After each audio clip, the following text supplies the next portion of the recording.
It's 5 minutes with me.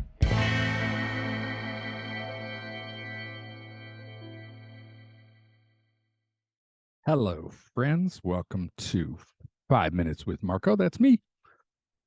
So I was on an exec team retreat for an organization I used to work for, and our team coach had us journal about a bunch of prompts and then share our answers with each other. There was certainly value in my writing responses to the questions, but the greater value was in hearing the other team members share their responses. After talking about our own personal commitments to ourselves, then expressing individualized commitments to one another, this was a pretty emotion-choked and vulnerable time for all of us, as you can imagine, as we spoke into what we know about each other and what had been expressed in the first 24 hours of the retreat. Following all that, we went into a time of talking about and learning about giving and receiving feedback, especially difficult feedback. It was actually fantastic. But to get things going, we journaled about 5 prompts, which I found extremely helpful. So I'd like to share those with you now. And in a spirit of vulnerability and accountability, I'll share the responses that I wrote at that time.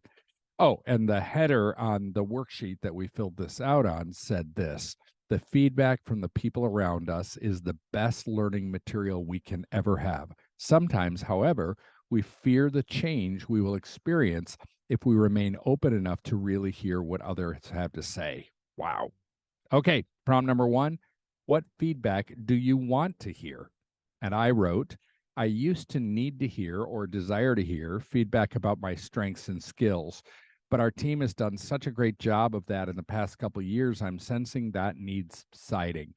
Now I want to hear how my insights or ideas have impacted people, and I want to receive feedback on changes people are observing in me.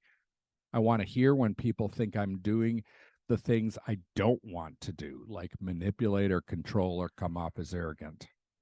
Prompt 2. What do you block out or not want to hear? And I wrote character accusations and anything I would interpret as questioning my loyalty or honesty or motives. Prompt 3.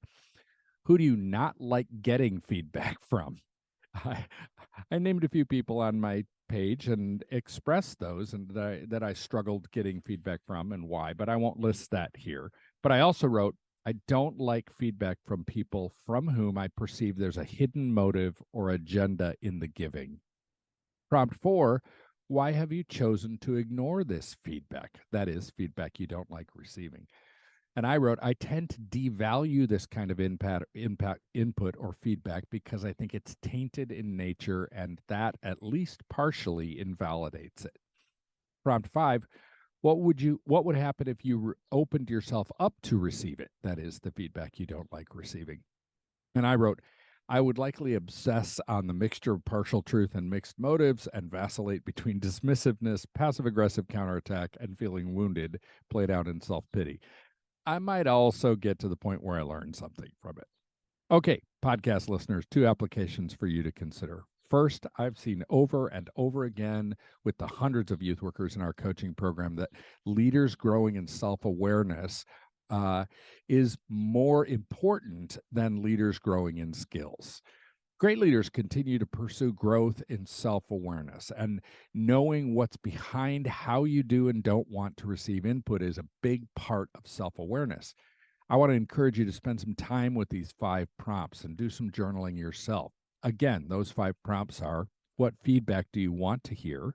What do you block out or not want to hear? Who do you not like getting feedback from? Why have you chosen to ignore that feedback? And what would happen if you opened yourself up to receive it? Second application, if you're part of a team, either a church staff or the core leadership of your youth ministry, these 5 prompts would be fantastic to use together, assuming some level of safety, to both grow in self-knowledge and a deeper understanding of each other.